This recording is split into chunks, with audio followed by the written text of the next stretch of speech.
So I think in this very case today, we will give the floor to Professor Manuel de Santos, with me, co-director of the Global Digital Encounters. Professor de Santos, the floor is yours. So good morning.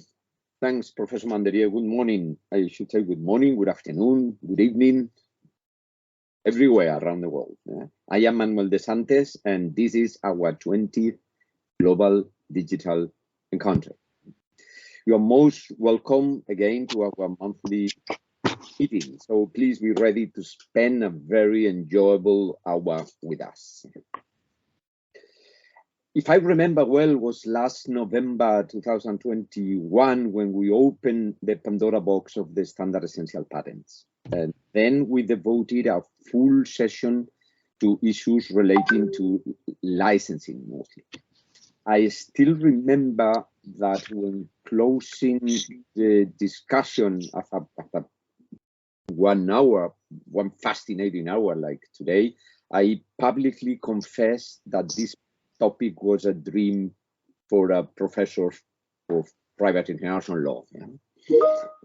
So the whole environment you study is profoundly international. As a result of this, many of you asked to come back as soon as possible with the second part where, of course, and without exhausting the matter, as we always do, we would bring on board other topics related to standard essential patents. So that's it. Today, we will have the pleasure to enjoy a great and profound discussion, sure that's full of very, very valuable reflections. It's something we concluded after the first time we dealt with the standard essential patent is that both our mid and long term depends on the way the world of standard essential patents will be organized. But will be organized now in the short. So the mid and the term depends on the short. And then I believe that it is difficult to find a topic with so many collateral aspects, with so many complexities, with so much legal innovation, I should say also, and also with so many aspects where the devil is in details. So today, our discussion will focus on issues like the benefits and challenges of the recent European Union initiatives, or the government strategies related to SEPs and injunctions, or the impact of the cellular standardization system on innovation. So we have a splendid menu, and we have our starts. And our starts are first Dr. Claudia Tapia, Director of IPR Policy and Legal Academic Research at Ericsson, and President of the very well-known and dear for IP Council. And Dr. Igor Nikolic, Research Fellow at the European University Institutes. Both are very well-known all over the world as experts in the matter, and both speak, as we always say, on their own capacity. And both will be moderated this time by Professor Laurent Monderieu, my dear co-director of our Global Digital Encounters. So many thanks also to our supporters. Many thanks to Rebecca Ferrero and to Athena Polski, who will draft the report. And above all, many thanks to all the participants who are connected today. So Laurent, you have the floor. At the end, Professor Javier Fernandez Laschetti will close the encounter. So let us celebrate our 20th encounter. Joy.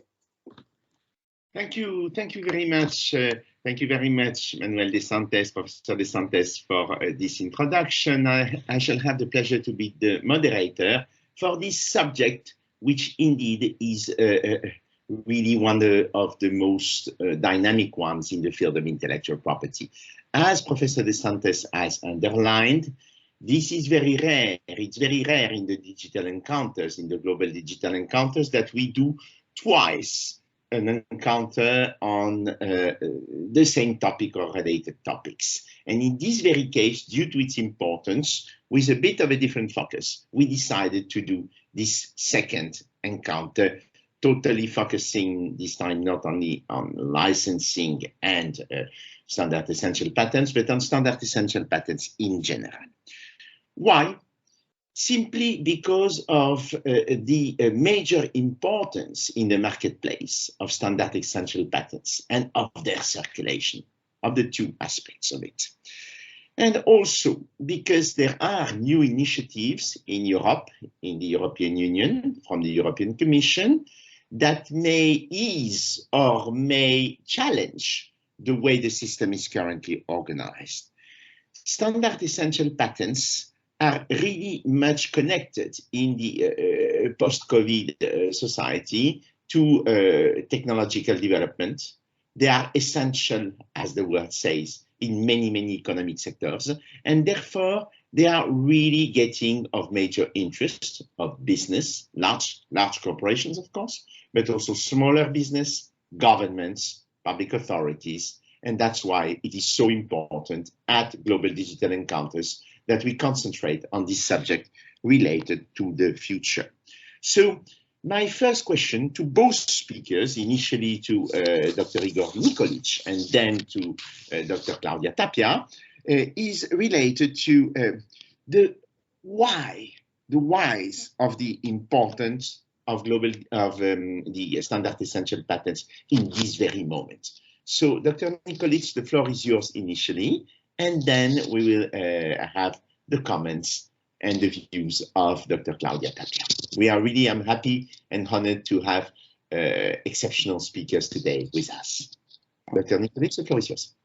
Thank you very much, Lorraine, for inviting me to the Global Digital Encounters.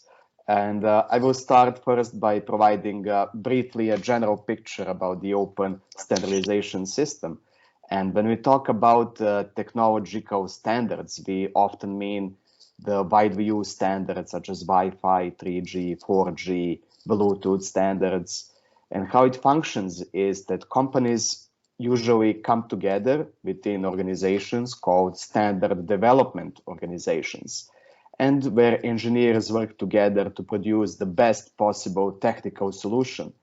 And one of the key ingredients of the successful implementation of standards is a commitment from the technology companies to license all their patents that are essential for the standard, meaning that they are necessarily used when implementing the standard, to license them on fair, reasonable, and non-discriminatory terms, otherwise known as FRAND terms. Now, a FRAND commitment is a key ingredient in this system. On the one hand, it ensures that companies that are using the standard will be free to implement the standard, they have assurance that the licenses will be available and that they will pay a fair and reasonable royalty for the use. On the other hand, technology developers, they're also ensured that they will receive a return on their investment, that it secures incentives to innovate in the future for even better technologies. And I think that a FRAND commitment in one way ensures the balance between technology developers and standard implementers in this system.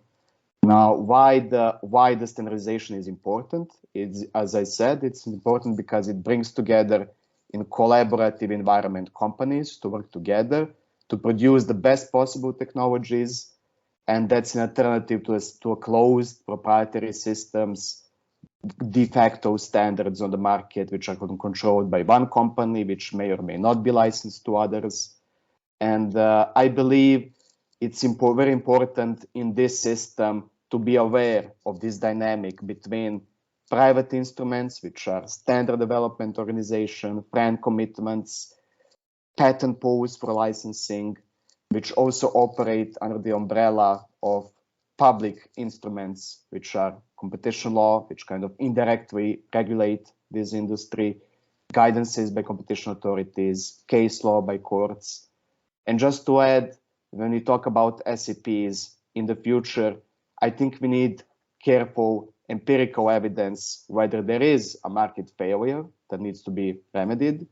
And also, if there is a market failure, we need to carefully assess the proposals. Are they proportional, and can they be achieved by some less intrusive means like private market mechanisms?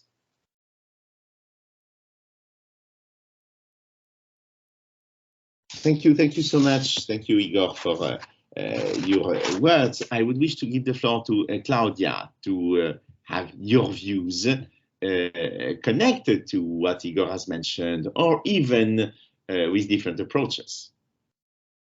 Thank you so much, Laurent, and thanks also to the organizers for inviting me here to share my views, and of course to the audience for joining us today to this very exciting topic. You will see.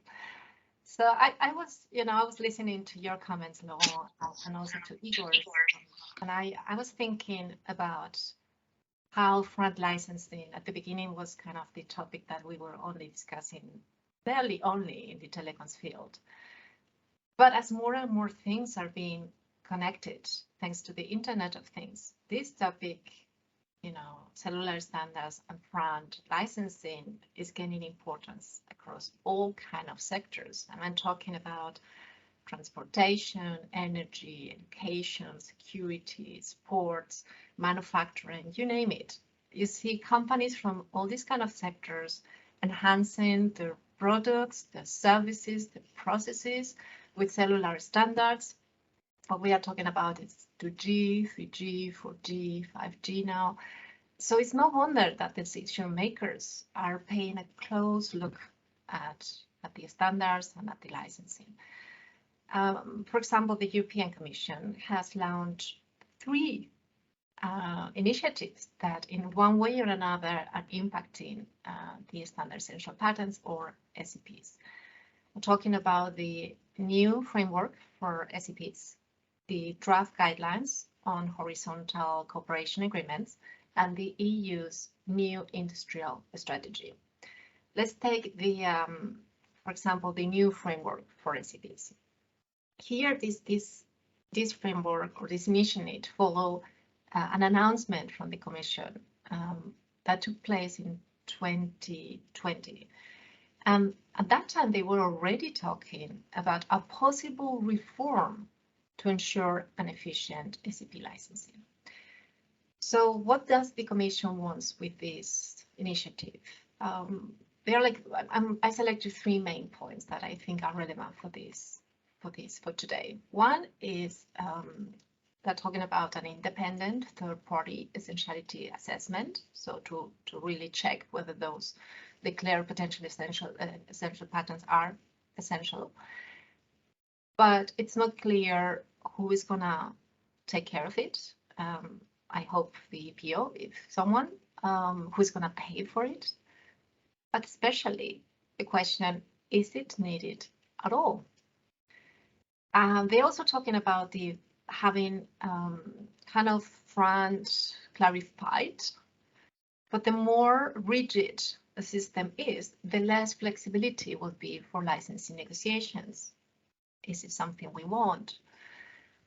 And then finally, the Commission talks also about incentivizing alternative dispute resolution, talking about arbitration, mediation, conciliation. And as long as it's voluntary, I think this is a great idea. When we are moving into mandatory, this is the risk. I'm not just visualizing delayed tactics all the time, all the way. So I guess that my final remark here will be that there's a lot of information out there. There's been really very good studies, often financed by the European Commission. There's case law in the last years on these topics where you could see the behavior of the parties. But I see that the focus goes a lot into collecting opinions. And I think this is dangerous because you have a huge number of implementers and a quite small number of contributors. And without a balance, this is not a sustainable system. So I think I'm gonna leave it here so that we have enough time for Q&A. You're muted, Laurent. Thank you very much, Claudia. I think both introductions were extremely interesting and authoritative. And in particular, my reflection is the following. You are both talking of market failures and of initiatives, positive or complex ones, to face market failures. Igor, I would ask Igor now, what evidence do we have regarding market failure? Yes, well, I think it's important first when we talk about SEPs and market failure, we need to distinguish that there is no kind of one size fits all. So there are different standards made by under different procedures, there are different industries, different licensing traditions. So it's difficult to talk about SEPs in general. We really need to talk about specific industries and standards in these specific industries. So often when you hear talking about problems in SEP licensing, it is often implied problems in smartphone industry and problems with licensing 3G, 4G, and 5G standards. And now we have a lot of evidence about the functioning of a smartphone industry, and we have market research reports, academics looking in this field, and we can observe over the years that the market functioned extremely well. So, for example, when you look average prices, they are falling. Output is increasing over the years. There is also increased investment in research and development, which we can see in the development of 5G, the rollout of new infrastructure, and very importantly, the market is unconcentrated. So new companies are entering the market, which provides some evidence that patents, SEPs are not a barrier to entry, because we see that there are new market players coming to the market.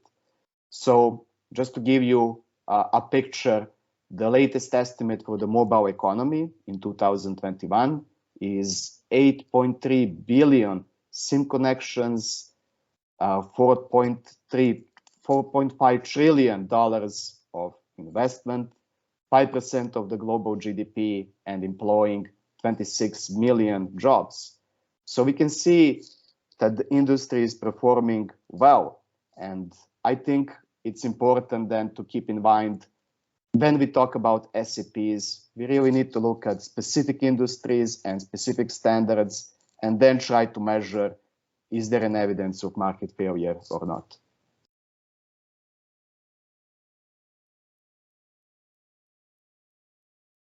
Unmuted, sorry. So I'll keep it unmuted mostly. So basically, that's absolutely fascinating. And that's connected with what Claudia also has mentioned earlier on collecting opinions and the various dangers of collecting opinions in this respect. Claudia, could you tell us more about your views on this? Sure. It sounds like collecting opinions is bad. It's not about this. I think it's always good to collect opinions. But what I meant is that brand has been created to guarantee a balance between innovators and implementers.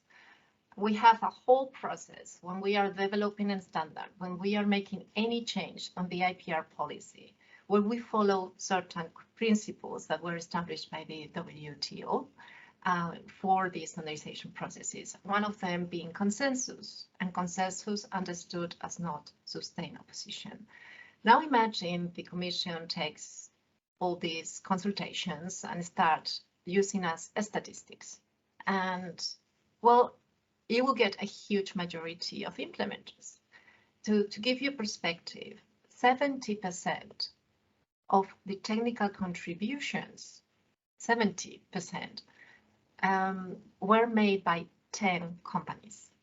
10 companies were responsible of 70% of the whole contributions. So if you're looking just to figures, you will get huge proposals or the same proposals from this huge number of implementers that will advocate more for no injunction or whatever measures that help them to delay payments, to reduce payments. And then we have a problem, because I see, for example, Ericsson has invested, we were here from the very beginning, and the company has invested tens of billions of euros over the last more than 3 decades to develop 2G to 5G technologies. And of course, we haven't been only the ones, we have also the companies making heavy investments. So if we are not able to recoup our investments, then we will not reinvest in the next generations. So only those companies from other countries where they are owned or financially supported by their governments are going to be able to afford this.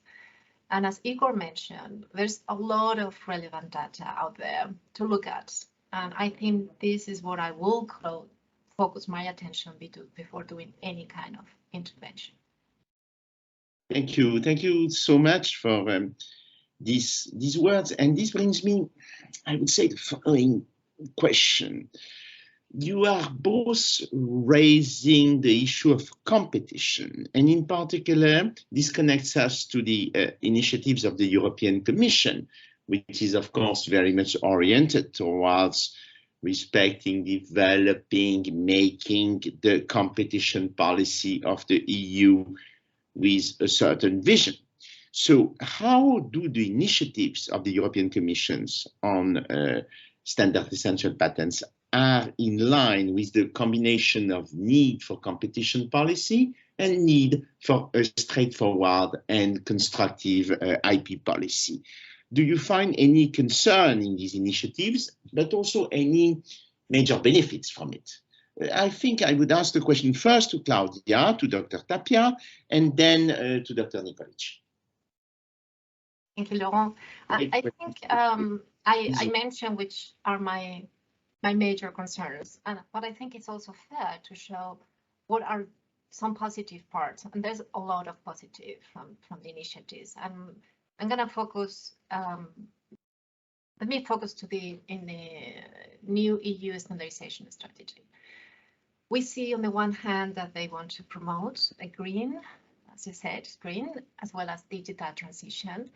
And the goal is to look at what are the standardization urgencies. And one of the proposals is to create this high forum, high-level forum, where you get representatives from the Commission, from member states, from standard development organizations, from the industry, from the academia. Actually, all the ones that you need to have in order to have constructive and powerful solutions. And the goal of this forum is to identify which are the standardization needs and how to coordinate the EU responses. So I think this is a great initiative. They also want to look at the allocation of rights of the 3 standard development organizations, the one recognized. I'm talking about ETSI, CEN, and cellular. And this goes back to the point I made before on the balance of interest, which I think is very, very important. They're talking about creating a standardization booster, and this will support standard-related projects. Very important to really get visibility and to get stronger and coordinated. And finally, the Commission is also envisioning this EU Excellence Hub. So the goal is to monitor international standardization bodies' activities and promote a better coordination. And we know in a global world, coordination is key.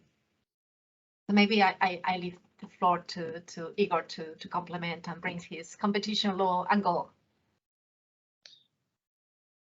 Igor, please. Yes, if I may.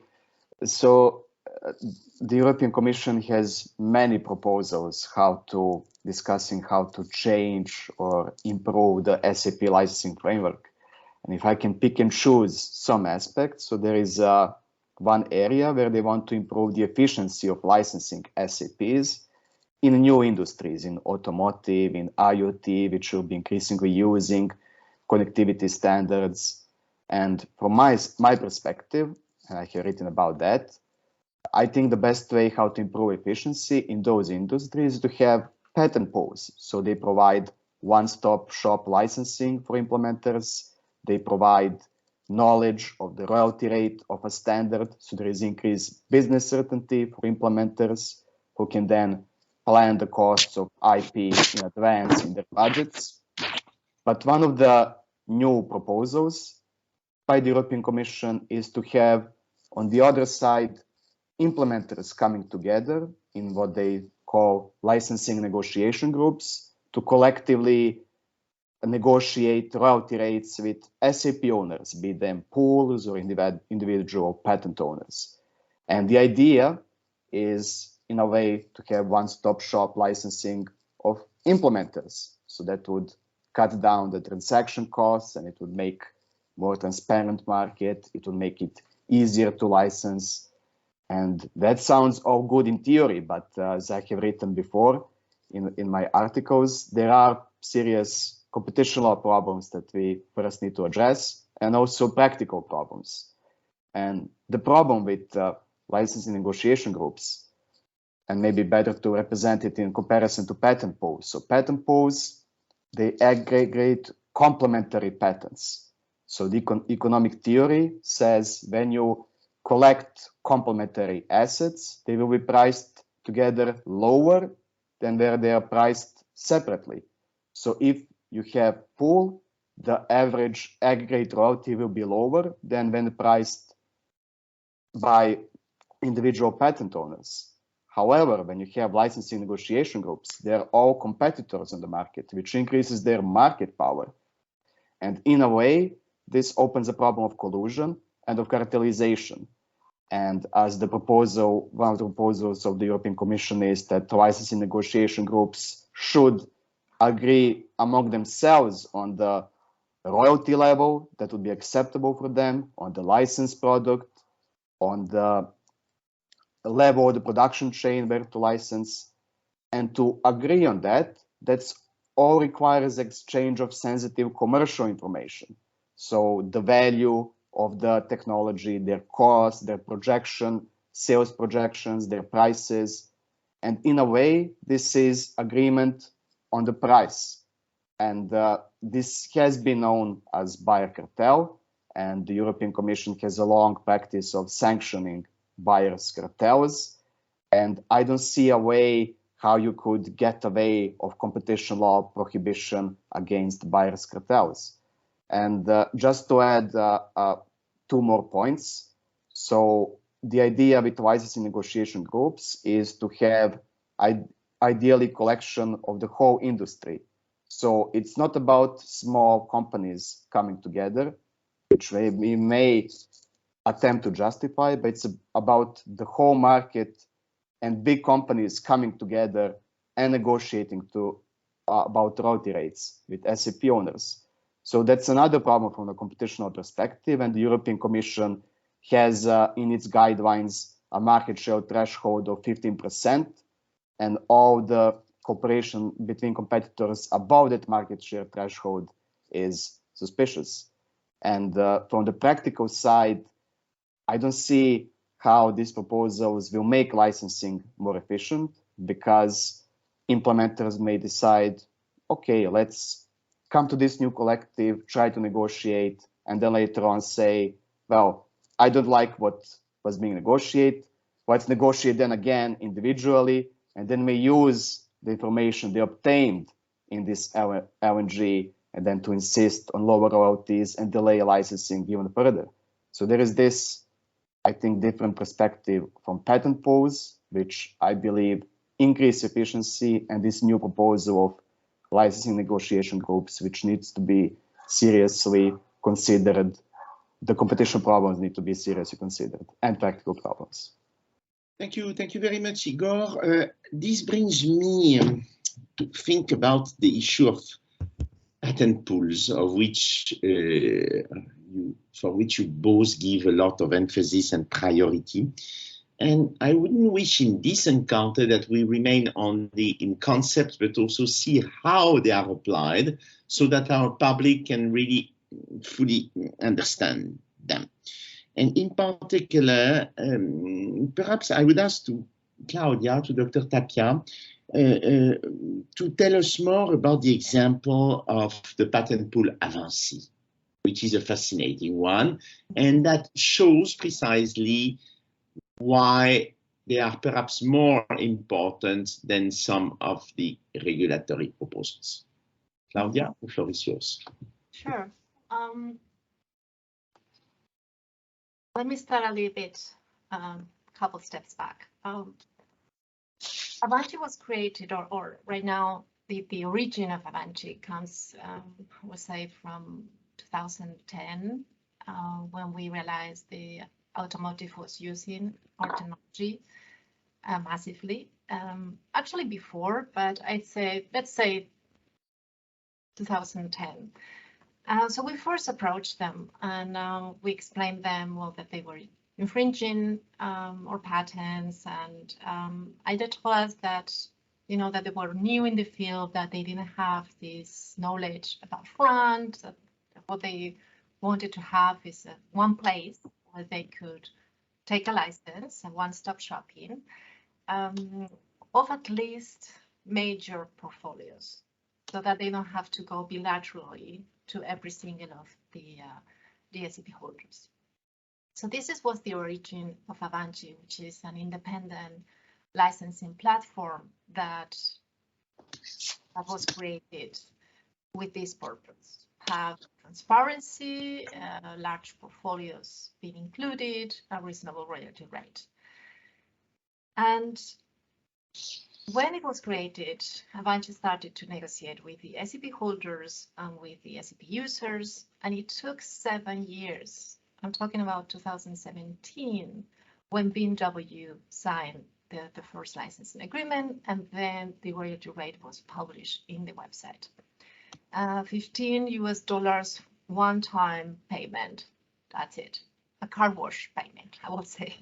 So after that price was published, we were expecting for companies to sign right away, but that was not the case. So some litigation was needed, and you need to imagine that for us it was really shocking, because we know how much money they're earning. To give you some figures, the automotive is expecting to earn an additional 30%. I'm talking about $1.5 trillion by 2030, thanks to the cellular standards. So just one-time payment of $15 doesn't sound like much. As Ford CEO Jim Farley explained, connectivity is the bigged game changer for the car industry. So right now we have 48, I think it's 48 companies as licensors within Avanci, and I think 24, 25 licensees, car companies like Seat, Volvo, or GM recently. And for me, it's a success story of how the market can deal with certain challenges and come out with solutions. I don't think that patent pools is kind of the solution for everything. I think it's a combination of different elements. Sometimes it's a patent pool, sometimes it's bilateral negotiations, sometimes licensing platforms. So there are different ways, and what is important is to have players licensing in good faith in order to build a system that works and is sustainable. Thanks. Thank you so much, Claudia. And this brings a reflection as well. You both mentioned, okay, the positive aspects of circulation of IP rights and on standardization patents. And you also mentioned the risks, the dangers. And this brings us to the topic of injunctions, basically. How do you think injunctions are currently treated in Europe?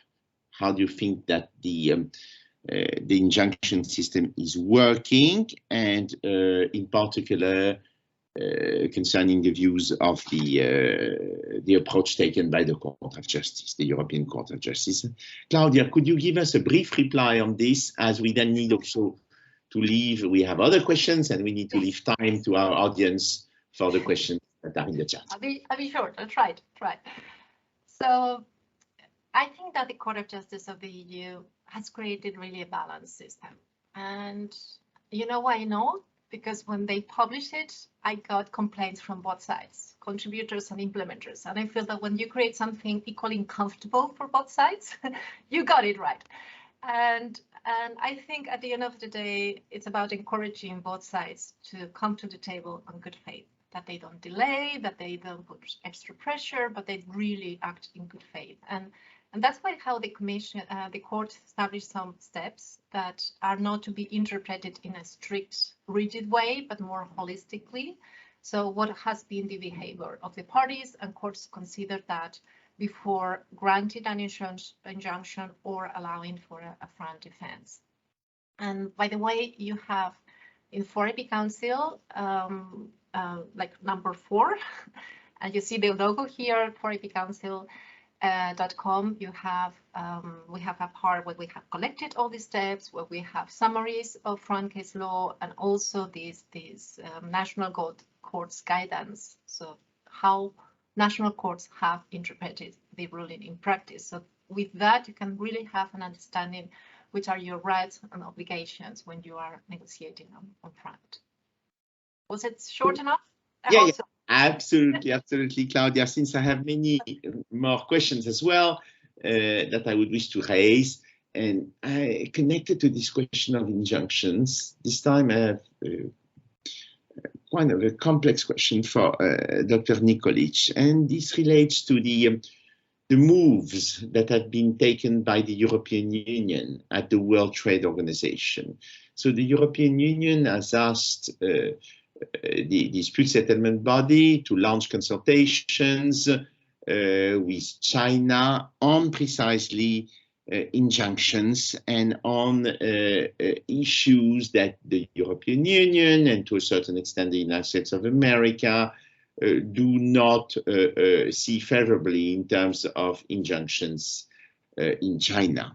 This, of course, has a major effect on standard essential patent business. And what do you think, Igor, about the Chinese approach to this matter, and on this occasion as well, about the US approach on this matter?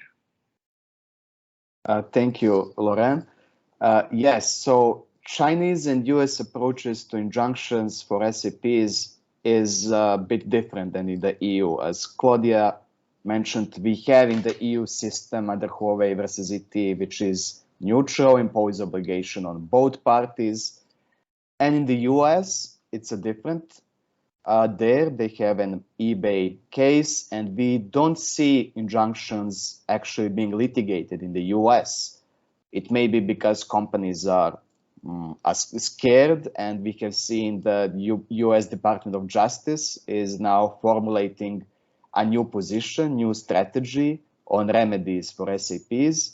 And in the draft statement, they were very, let's say, skeptical about injunctions for SEPs, and they considered that monetary damages should be enough for SEP owners. So in the US, we see companies litigating patent infringement, validity, damages, or judgments, declaratory judgments that the terms that are offered are friend or not. So there is litigation, but just not injunction. And how does that affect innovation incentives? We can talk about that later. And in China, we are now seeing a special type of injunction called anti-suit injunction.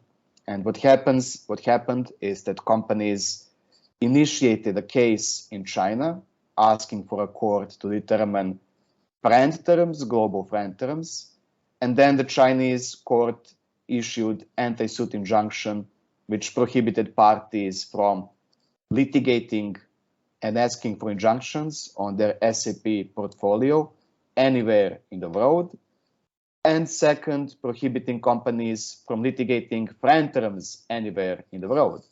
So in a way, they kind of assumed global jurisdiction to the detriment of the US and European courts. And as you said, Europe is concerned about that. And the European courts retaliated by awarding anti-suit injunctions, which is basically prohibiting a party from seeking or enforcing anti-suit injunction. So we have this kind of battle, jurisdictional battle between the courts in Europe and in China. And I have to say, when looking, taking a global perspective to this injunction policy and policy regarding SEPs, is that it looks to me that, for example, China is supporting its companies either by having direct control or, for example, providing incentives to participate in standardization, to patent, to approach to injunction, also approach to royalties. In some cases, we have seen that it took antitrust action against foreign companies about licensing practices, or awarding lower royalties when foreign companies are SEP owners, but then having different position when Chinese companies are SEP owners and litigating against foreign companies. And in a way, when you have this kind of situation in China, and then you compare it to the Europe, where we are now talking about all these measures to reform the SEP framework, and these measures would actually benefit the implementers, which are mostly US and Chinese companies. And in this global arena, when you have one side which is being supported by a government, and then the other side which relies just on licensing income, on market instruments, so there is kind of this balance in the global competition race, from my perspective. Thank you very much. Thank you, Igor, on this. And we could spend very briefly a few minutes rethinking about the need for clarifying France. Perhaps if we clarify further France, we manage to also to sort out this the issues that you have raised, Igor, that are post-France, of course. So I would ask in this case very brief replies on to Claudia and to you, initially to Claudia, on clarifying France. What can be done? What should be done? So I think that everything that is about bringing more transparency is welcome. Who doesn't like transparency? But I think it's an important element that we need to consider too, which is that the narrower the framework for fund licensing is, the less flexibility we will have in licensing negotiation. And I'm not sure how far we want to go into taking this flexibility out. Also, I think that any clarification that, let's say, the Commission does and somehow managed to impose has some risk, and I will talk about it later.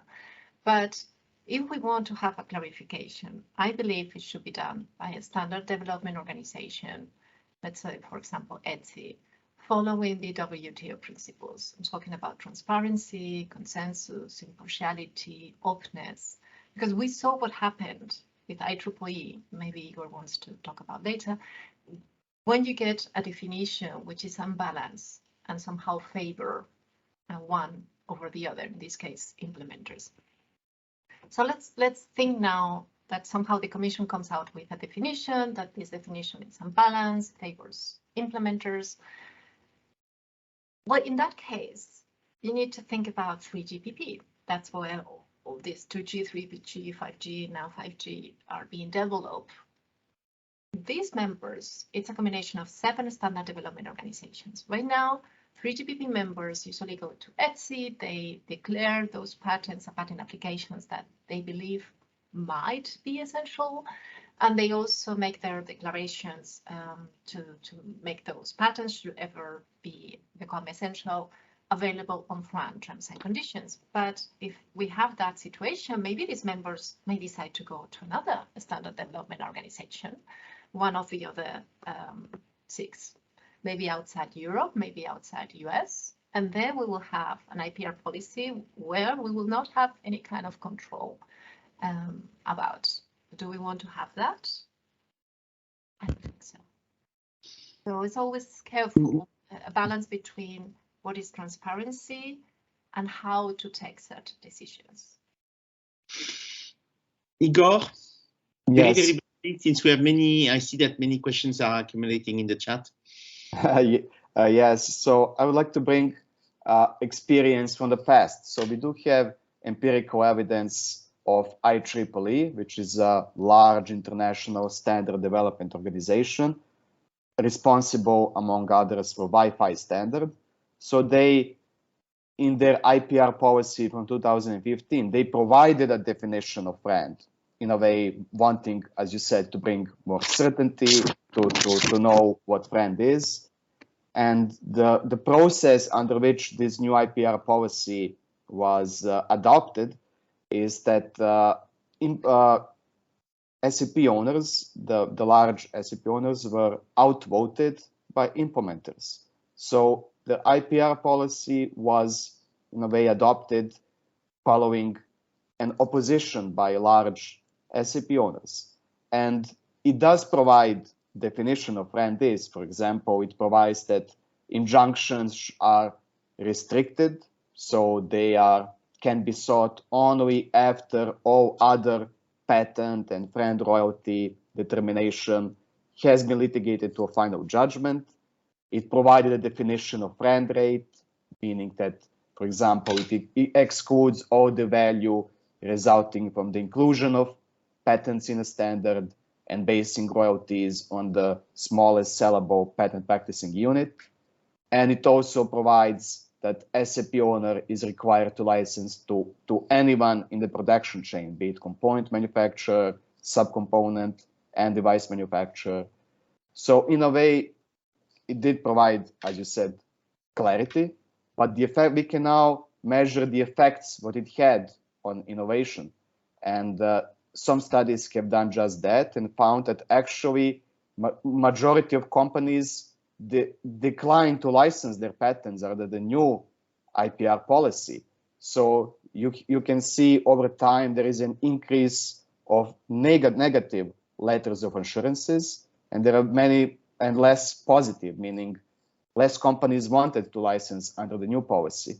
And now, as a result, we have new standards being developed and adopted, and with unclear framework how to license them, because companies are refusing to license under the new policy. And as Claudia said, if you don't have a majority, a broad consensus, the side effect would be companies migrating to other SDOs with less rigid rules, or maybe deciding to vertically integrate, or maybe deciding to have closed proprietary standards, even without a friend commitment. And do we want that as a society? That's a question we can debate. This is a very good point. And this brings us also to thinking about the rise of international tensions. Do you think that the rise of international tensions also means a higher toll applied to licensing? Igor, perhaps, on this.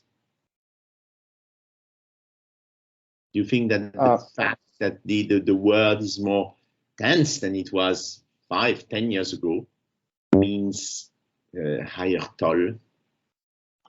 I don't know, but if we look at if you have a framework which increases the costs of licensing, so as Claudia mentioned in the beginning, one of the big suggestions of the European Commission is to have essentiality checks, is to have more specific disclosures, and these are all costs that go on the side of SEP owners.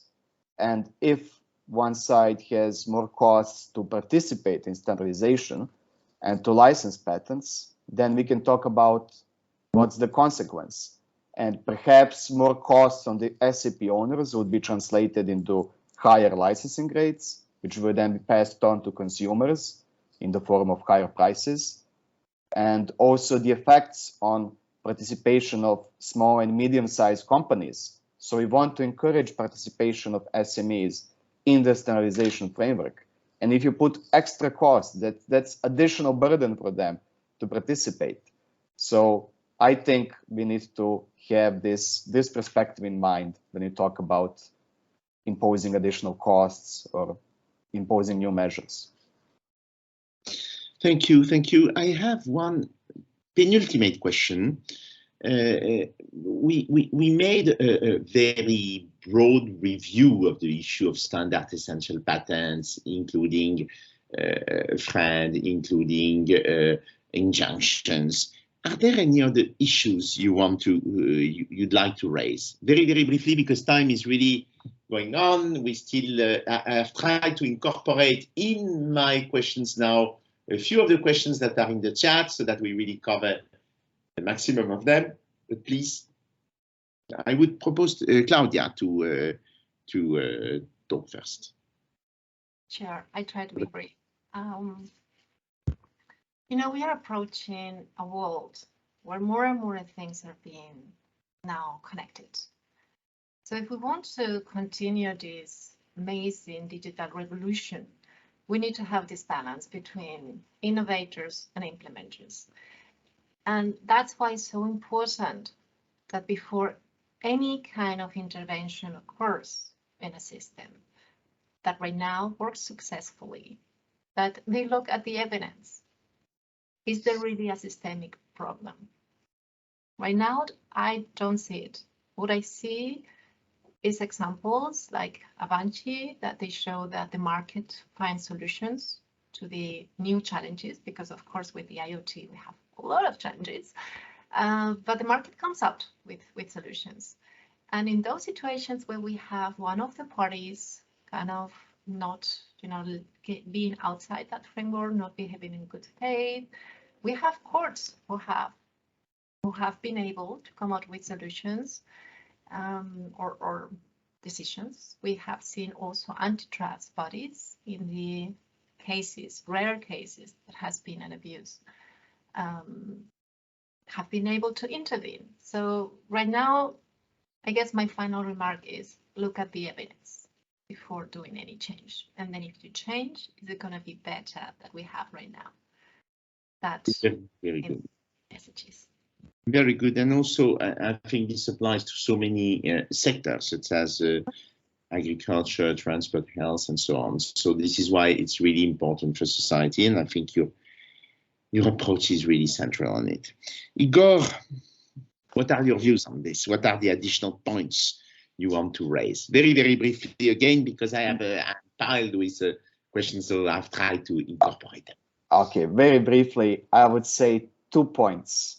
One point, as Claudia mentioned, we need to look at the evidence. And often we say, well, there is litigation about SEPs. But if you look overall, and Claudia may know that better than me, 95% or more, the overall majority of licenses are concluded without litigation. So only a very, very small portion is actually being litigated.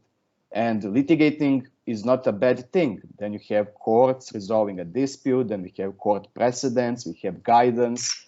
So I don't see yet any evidence of market failure. And having a very small percent of litigation is not a problem. And we see courts are efficiently resolving them. And a second point is just to add about transparency. As we say, it's good to have transparency, but I would add we need an adequate measure of transparency. And if you tilt the balance too much and increase costs on one side, I don't think how that resolves the key question in every litigation is actually what is the price, what is the FRAND royalty. And by having this essentiality checks and others, I don't see how they necessarily answer this question.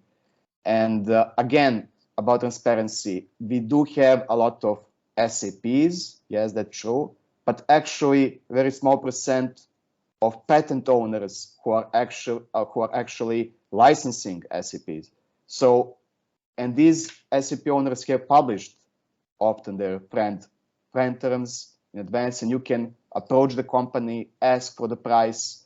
So in a way, the price is known. Yes, we have a lot of SEPs, but just a small number of patent owners. So I don't see there a problem.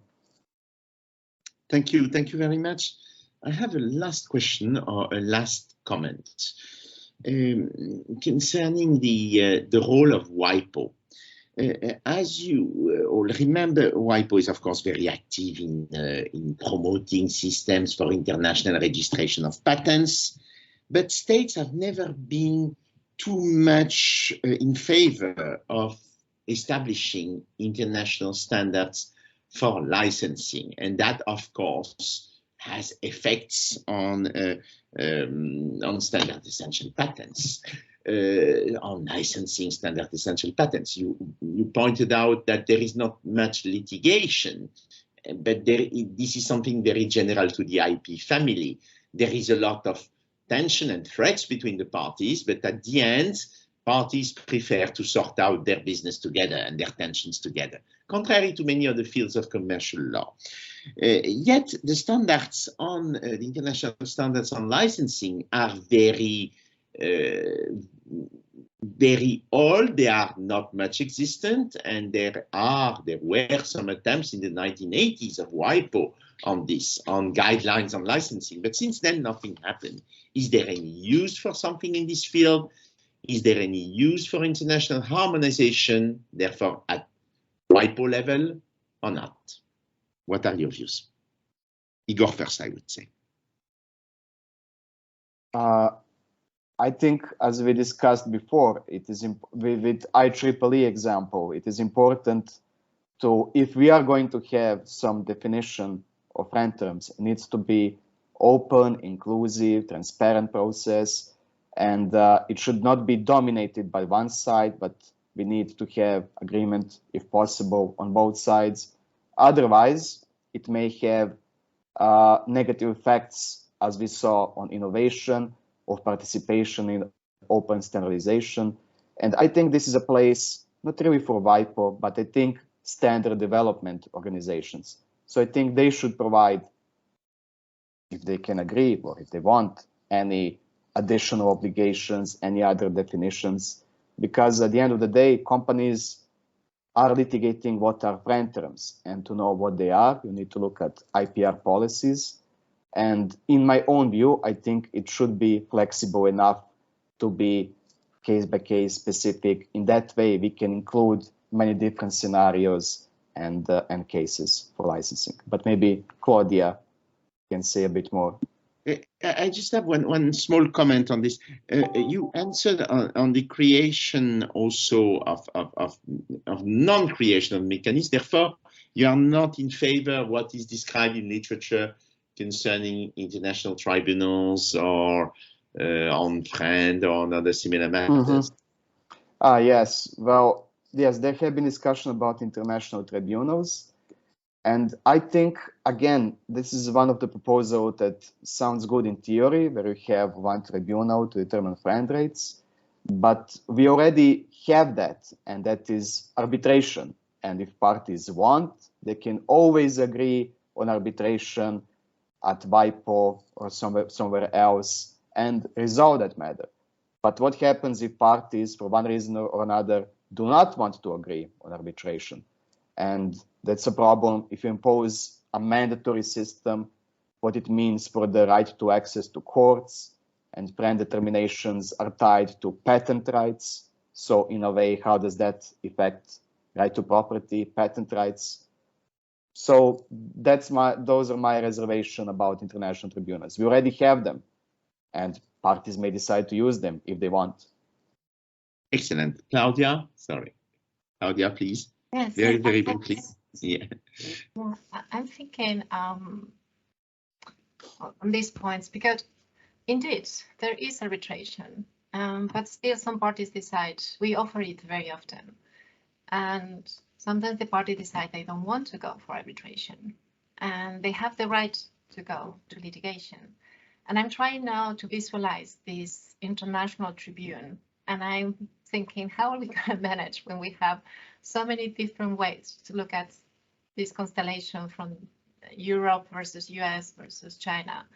And, you know, when I'm looking at the development of the cases for many years, and this is again a super personal opinion, But I felt that before eBay, there was also an imbalance in the US. You know, it was very easy to get an injunction. I was at that time working in BlackBerry, where we got a certain company somehow succeeding to pay us, I think at that time was 600 million US dollars for a patent that we didn't feel it was really strong or essential, because we had the feeling that the court will grant an injunction.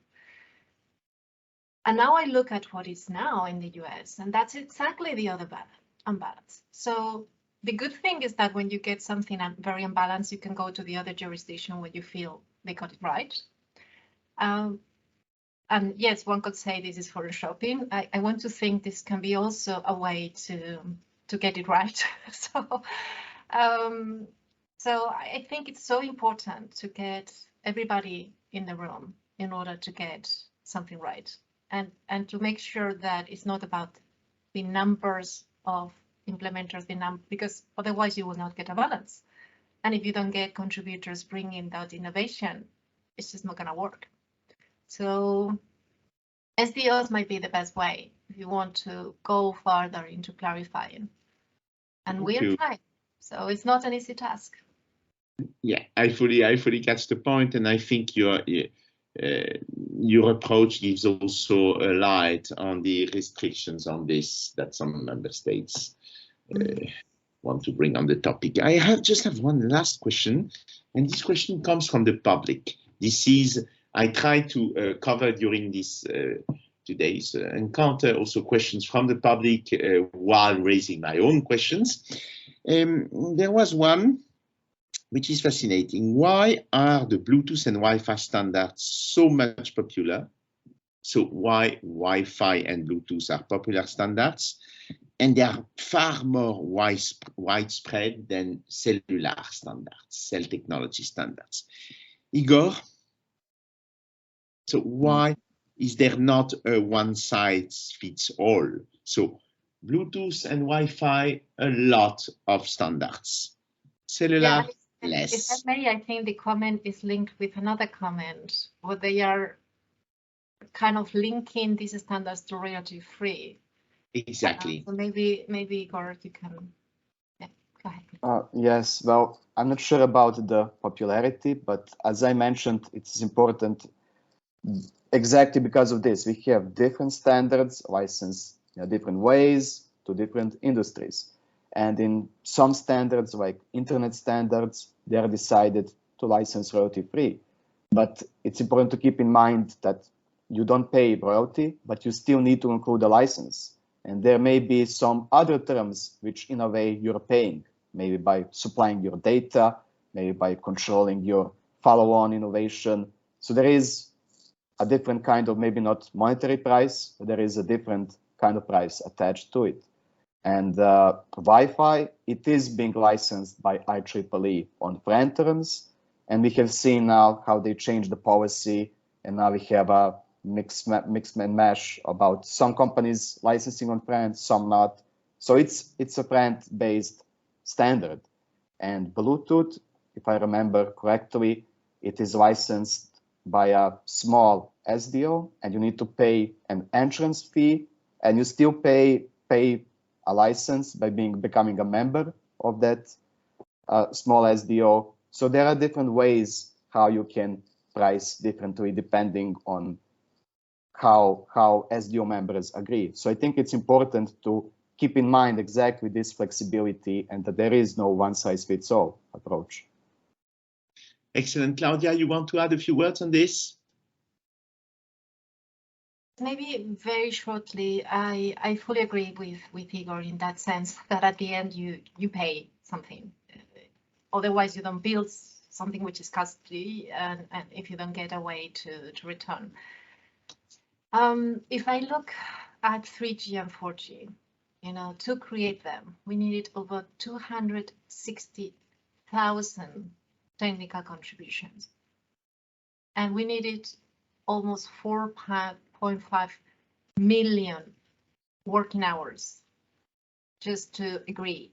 And I'm not talking about the time of creating that technology, traveling to those meetings, selecting, discussing, just the time sitting there and discussing the technical the technical proposals with the members. All the other process of creating the whole technology, the R&D, looking at all the proposals and internally discuss, okay, what are we going to say, how we see that this technology is better than the other, this is separate. So it's a huge investment of companies in order to create this standard. So I think this is important to recognize, because this sometimes often gets lost in the discussion, all the efforts behind and the need to get a return of investment.